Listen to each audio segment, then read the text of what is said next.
There are various approaches to the mediastinum and can be analyzed from anatomical and surgical point of view. Mediastinal anatomy. So the mediastinum is the central area of the chest cavity, medial to both pleural spaces, and contains all the thoracic visceral structures excluding the lung. The borders of the mediastinum include the sternum anteriorly and the vertebral bodies posteriorly, and the thoracic inlet superiorly, and the diaphragm inferiorly, and the pleura laterally. Three-compartment model is often utilized to describe the anatomy and divide the mediastinum into anterior, middle, posterior compartments. Compartmentalization allows for a simple method by which pathologic and radiological finding, particularly tumors, can be correlated to a different diagnosis. The anterior compartment is defined by the sternum anteriorly and the anterior surface of the great vessels and the pericardium posteriorly and the pleura laterally.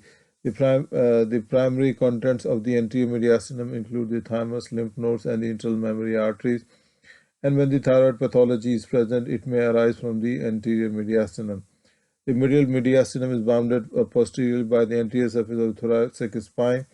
It includes hard and great vessels and the pericardium and the vagus and the phrenic nerves and the hilar vessels and the esophagus and the trachea and the superior and inferior vena cava.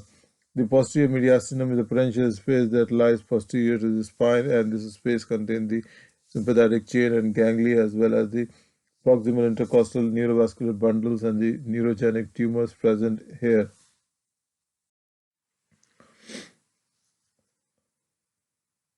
The lymph nodes, the ipsilateral pulmonary hilar lymph node stations represent the double digits and denotes N1 disease. The ipsilateral mediastinal lymph nodes or the subcarinal lymph nodes with single digits denotes N2 disease. The contralateral mediastinal hilar nodes or station 1 supraclavicular nodes denote the N3 disease.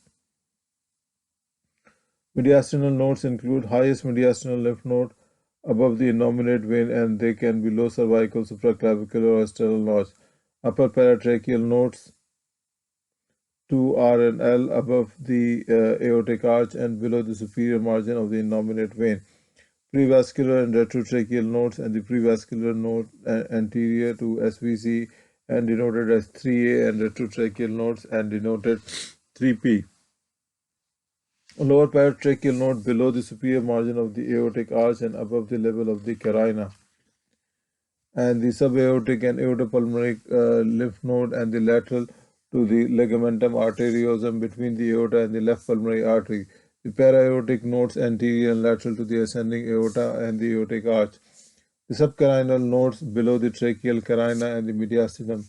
And the paraesophageal nodes is station 8, R and L, adjacent to the esophagus below the carina, and inferior pulmonary ligament node 9, R and L nodes lying within the inferior pulmonary ligament.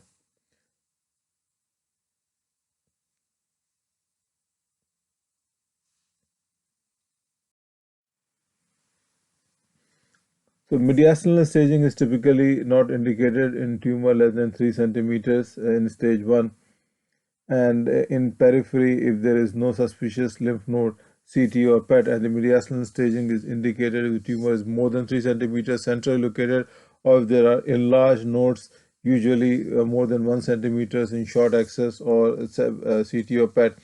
Evaluation should begin with the endobronchial ultrasound and FNA for the tissue confirmation. If the pathology is negative, then consider mediastinoscopy.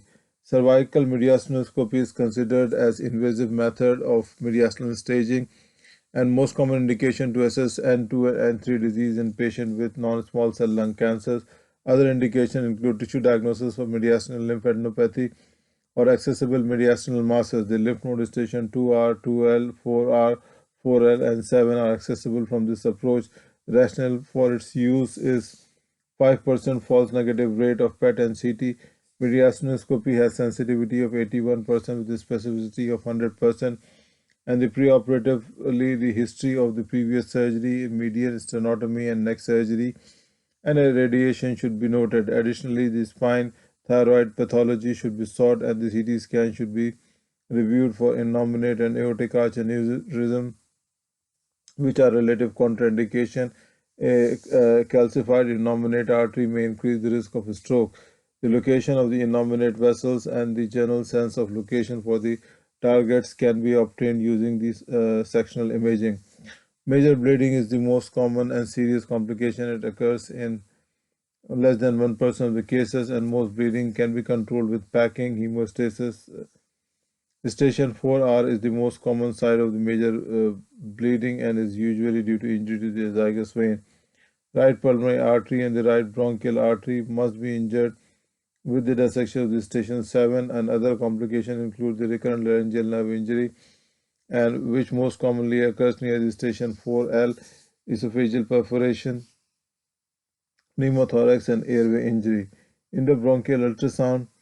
There is another excellent option for assessing the mediastinal lymph node and has additional benefits of sampling more distal lymph node station or tumor that are located adjacent to the accessible airways. The accessible nodal station include 2, 3, 4, 7, 10, and 11, and 12. And EBIS is routinely combined with FNA, and the diagnosis is aided by on-site cytopathology. And in the event there is a diagnosis is not obtainable, the cervical mediastinoscopy or another method of assessment is indicated. Anterior mediastinatomy, the lymph node station 5 and 6 and the lateral mediastinal masses can be assessed with the left anterior mediastinomy, and also known as Chamberlain procedure, and the incisions placed by the left second or third intercostal space and medially as possible, taking care to injure the internal mammary artery or the phrenic nerve. Occasionally, the resection of the portion of the costal cartilage will improve the exposure.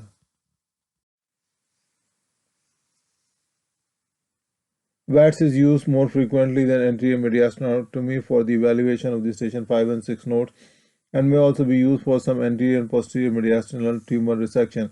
Accessible lymph node stations from the right VATS include the 4R, 7, 8, 9, and from left VAT station 5, 6 are accessible. Median sternotomy. This is the classic exposure for anterior mediastinal tumors and provide the excellent access to most anterior middle compartment structure. It should be noted that the superior placement of the sternal retractors and results in the brachial plexus injury. Transcervical approach. The anterior mediastinal masses such as the substernal goiter, thymomas can be approached by this method, and the collar incision is made above the sternal notch and the sternum is retracted anteriorly. And this method is more ideally suited for the smaller mediastinal masses of 4 centimeters in size. Anterior cervicothoracical approach.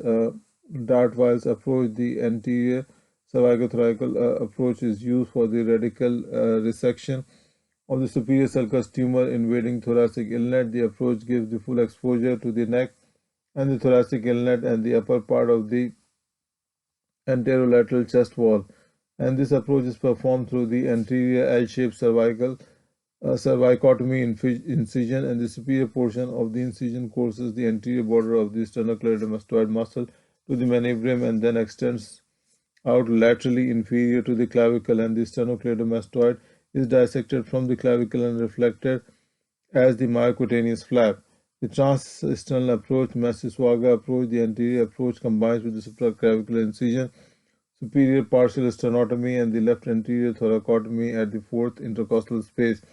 And this exposure is used for managing superior sulcus tumor invading the thoracic inlet and invading the vascular compartment. The bilateral thoracosternotomy, clamshell incision, the approach provides the excellent exposure of the large mediastinal mass, especially if there is pleural extension, and it is also an excellent approach for the patient with significant abdominal thoracic trauma when a midline laparotomy is added, and can be used for bilateral lung transplantation. And a fourth intercostal space inframammary incision is made after the creation of the subcutaneous flap, and the rib spaces and interred and transverse sternotomy is performed. The internal mammary arteries should be carefully identified and divided, and division of the lateral intercostal muscle fibers is important to allow opening of the incision without the fracturing ribs.